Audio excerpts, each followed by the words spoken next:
Hi, I'm Dr. Minije. Welcome to my episode, and today we're going to talk about emotional reasoning. You feel so overwhelmed, you think, I can't handle this. You feel so anxious, you think something terrible is going to happen.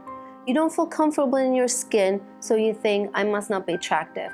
You don't feel like being intimate, so you think, maybe I'm not meant to be with my partner. You feel so guilty, you think, I must have done something wrong. Every time you have a feeling, you attach a meaning. And when you start to make conclusions based on your feelings, they dictate your reality. This is emotional reasoning. And when we reason through our emotions, we are more likely to make false conclusions and interpretations because emotions are temporary and they're not always based on valid threats or danger. Here's a good example. There's a common belief that anxiety is like a smoke alarm.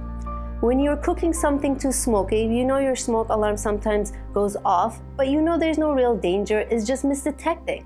That's how emotions are. Sometimes they can be triggered in the absence of a real danger.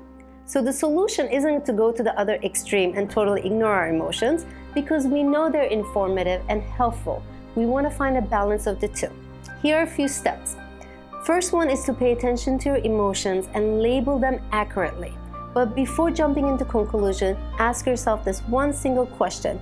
What are the facts? Look for the evidences for or against your emotions and you realize, are there any evidences to prove this emotion? You don't want to go proving your emotions right. You want to stay objective and not be biased. The second tip to remember is, like I said, emotions are temporary. So my favorite saying is, feelings are not facts. They come in and go, so we just have to learn to ride the wave. Here's another favorite tool of mine. Talk to yourself like you talk to someone you love. So this is what that looks like. Imagine that your friend, someone you love, has the same difficult emotion you're having and they're having the same thoughts that you're having. How would you help them? How would you help them separate their emotions from their thoughts, their emotions from their reality? Whatever you say to them, you say it back to yourself.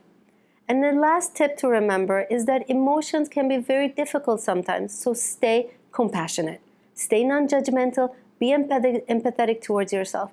Because the bottom line is, emotions are temporary and they're not always triggered by evidences around us. Thank you so much for listening to this episode. If you have any thoughts or questions, leave them on the comments below. And don't forget to subscribe to my channel and follow me on Facebook or Instagram. The website is www.embracingyouTherapy.com. I'll see you in the next episode.